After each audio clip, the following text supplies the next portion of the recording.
નમસ્કાર મિત્રો, સ્વાગત છે તમારું ખેડૂત સમાચાર ચેનલમાં। આજના આ વિડીયોમાં ગુજરાતમાં ગાજવીજ સાથે 5 દિવસ વરસાદ પડવાની આગાહી અંબાલાલ પટેલ દ્વારા કરવામાં આવી છે। ત્યારે કયા કયા જિલ્લામાં વરસાદની આગાહી છે અને આજે પણ કયા કયા જિલ્લામાં વરસાદ પડશે તે તમામ માહિતી વિશે આજના આ વિડીયોમાં વાત કરીશું। વિડીયોમાં આગળ વધતા પહેલાં જો તમે અમારી ચેનલમાં નવા છો તો નીચે લાલ કલરનું સબસ્ક્રાઇબ બટન આપેલું છે તેને દબાવીને બાજુમાં રહેલા ઘંટી બટનને પણ દબાવી દેજો, જેથી અમારા આવનારા તમામ વિડીયોની માહિતી તમારા સુધી મળતી રહે। તો ચાલો શરૂ કરીએ આજનો આ વિડીયો। નૈઋત્યનું ચોમાસું ગુજરાત તરફ આગળ વધી રહ્યું છે, ત્યારે આજે તે મુંબઈ પહોંચી જશે તેવું પણ અનુમાન લગાવવામાં આવી રહ્યું છે। ત્યારે હવામાન નિષ્ણાત અંબાલાલ પટેલે ગુજરાતમાં ભારે વરસાદની પણ આગાહી કરી છે।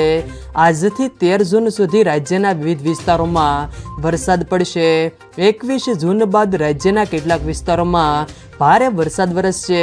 આજથી મહારાષ્ટ્રમાં ભારે વરસાદની શક્યતાઓ છે। દક્ષિણ ગુજરાત, દક્ષિણ સૌરાષ્ટ્ર, ઉત્તર સૌરાષ્ટ્ર, મધ્ય ગુજરાત અને ઉત્તર ગુજરાતના કેટલાક ભાગોમાં ભારે પવન સાથે મધ્યમ વરસાદની શક્યતાઓ અંબાલાલ પટેલે વ્યક્ત કરી છે। 17 થી 19 તારીખ વચ્ચે અરબ સાગરમાં લો પ્રેશર સર્જાશે, જ્યારે બંગાળના ઉપસાગરમાં ડીપ ડિપ્રેશન સર્જાશે। દેશના અનેક ભાગોમાં અતિ ભારે વરસાદ પણ પડી શકશે। ગુજરાતમાં આગામી 5 દિવસ હવામાન વિભાગે વરસાદની આગાહી કરી છે। આગામી 5 દિવસ હળવાથી મધ્યમ વરસાદની આગાહી છે, ત્યારે આજે પણ ઘણા વિસ્તારોમાં વરસાદ પડે તેવી શક્યતાઓ છે। આજે સાબરકાંઠા, વડોદરા, છોટાઉદેપુર, વલસાડ, નવસારી, ડાંગ, દમણ, પંચમહાલ, દાહોદ, સુરત, તાપી, દમણ, દાદરાનગર હવેલીમાં વરસાદની આગાહી કરવામાં આવી છે। આવતીકાલે અમદાવાદ, દ્વારકા, પોરબંદર, રાજકોટ, બોટાદ, ગાંધીનગર, અરવલ્લી, મહીસાગર, ખેડા, આણંદ, વડોદરા, ભરૂચ, સુરત, જૂનાગઢ, પંચમહાલ, નર્મદા, અમરેલી, ગીર સોમનાથ, દીવ, ભાવનગર, દાહોદ, છોટાઉદેપુર, તાપી, ડાંગ, વલસાડ, નવસારી, દમણ, દાદરાનગર હવેલીમાં પણ વરસાદની આગાહી કરવામાં આવી છે। 12 તારીખે સમગ્ર ગુજરાતમાં સાર્વત્રિક ગાજવીજ સાથે મધ્યમ વરસાદની આગાહી છે। 15 તારીખ સુધી ગુજરાતમાં વિધિવત ચોમાસું પહોંચવાની શક્યતાઓ છે। હવામાન વિભાગે ગુજરાતમાં વરસાદની આગાહી કરી છે। આગામી દિવસોમાં દક્ષિણ ગુજરાત અને સૌરાષ્ટ્રમાં વરસાદની આગાહી કરવામાં આવી છે।